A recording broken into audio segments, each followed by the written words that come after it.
इंदौर में web series में काम दिलाने के नाम पर एक बुजुर्ग महिला से 50,000 रुपए की ठगी का मामला सामने आया है।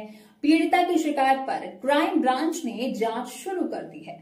पीड़िता के मुताबिक उन्हें व्हाट्सएप कॉल पर खुद को धर्मा प्रोडक्शन का कर्मचारी बताकर सोनाक्षी सिन्हा की वेब सीरीज में मां का रोल ऑफर किया गया। भरोसा दिलाकर आरोपी ने एक्टिंग की वीडियो मांगी और अलग अलग ट्रांजैक्शन में 50,000 रुपए अपने खाते में जमा करवा लिए। बाद में जब महिला ने ऑफिस का पता मांगा तो कॉल करने वाला नंबर बंद कर फरार हो गया। ठगी का एहसास होने पर पीड़िता ने क्राइम ब्रांच में शिकायत दर्ज कराई। पुलिस आरोपी की तलाश में जुट गई है। वेब सीरीज में काम दिलाने के नाम पर एक धोखाधड़ी का मामला सामने आया है। ये इसमें एक नए प्रकार का है। इसमें एक फोन आता है व्हाट्सएप ग्रुप पर। एक जो महिला जो कि पूर्व में भी ये वेब सीरीज और फिल्म में काम करती है, उसके पास एक व्हाट्सएप कॉल आता है और बताया जाता है हम धर्मा प्रोडक्शन कंपनी से बोल रहे हैं और दहाड़ 2 में जो सोनाक्षी सिन्हा है उनकी माँ का रोल के लिए आप इन्वाइटेड है। तो उनको जब ये बोला तो उनको लगा कि ठीक है और उनको बताया गया कि आपको 25,000 सिक्योरिटी डिपॉजिट देना होगा इसमें, क्योंकि आप फिर कहीं ऐसा तो नहीं है कि हम आपको साइन करें उसमें साइन करें और आप एकदम बीच में छोड़ दें, तो सिक्योरिटी डिपॉजिट आपको 25,000 लेना पड़ेगा। उनके द्वारा QR कोड भेजा गया और यूपीआई से उनको ट्रांजेक्शन कराया गया, 25,000 रुपये दे दिए। फिर उसके बाद उनके पास कॉल आया कि आप एक काम करिए कि इसमें आप एक तो सिक्योरिटी डिपॉजिट आपने दे दिया है तो इसमें कॉस्ट्यूम फीस होगी और रजिस्ट्रेशन फीस होगी।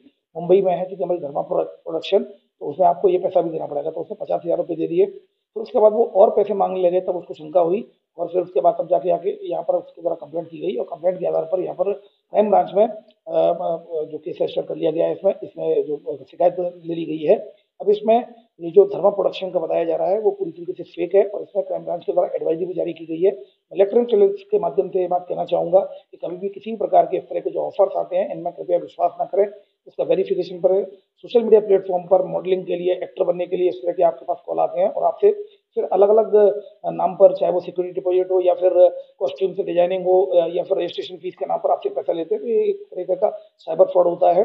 इसको आप पूरी तरीके से वेरीफाइड करें। उसके बाद भी अगर फ्रॉड होता है तो बिना समय गवाए 1930 नेशनल साइबर हेल्पलाइन नंबर है, उस पर तत्काल कॉल करके अपनी कंप्लेंट को रजिस्टर कराएं। एक जो मर्ग कायम किया गया था जिसमें कि एक जो बुजुर्ग व्यक्ति 65 वर्षीय बुजुर्ग व्यक्ति की डेथ हो गई थी, जिसमें कि थाना खजाना में मर्ग कायम किया गया था। इसका पोस्टमार्टम करा दिया गया है और मर्ग जांच की जा रही है। मर्ग जांच में कुछ सीसीटीवी फुटेज मिले हैं और जिसमें कुछ एक सीसीटीवी फुटेज में एक झगड़ा करते हुए नजर आ रहे हैं, उनको भी बारीकी से देखा जा रहा है और अन्य सीसीटीवी फुटेज भी कलेक्ट किए जा रहे हैं। एक रोड पर एक व्यक्ति और बुजुर्ग के साथ लड़ता हुआ दिखाई दिया है। ये सारे एविडेंसेस कलेक्ट किए जा रहे हैं। शॉर्ट की रिपोर्ट भी बुलाई जा रही है और जल्दी इसमें मर्ग जांच में आई हुई तथ्यों के आधार पर वैधानिक कार्रवाई करेंगे। इन द मीन टाइम टीमें लगी हुई हैं, लगातार खजराना की टीमें लगी हुई हैं और वो लगातार इस सीसीटीवी फुटेज के आधार पर व्यक्ति को आइडेंटिफाई कर रही है। बताया बुजुर्ग के साथ नहीं, देखिए अभी इस तरह की सीसीटीवी फुटेज मात्र केवल इस तरह के आए हैं, अभी और कोई इस तरह की बात सामने नहीं आई है। जैसा कि मैंने बताया, मर्ग जांच में सीसीटीवी फुटेज और ग्राउंड इंटेलिजेंस और जो भी मुखबिर हैं और इसके अलावा जो विटनेसेज हैं अगर कोई मिलता है, इन सारी चीजों पर मर्ग जांच में लिया जा रहा है। उसके आधार पर वैधानिक पुख्ता कार्रवाई की जाएगी।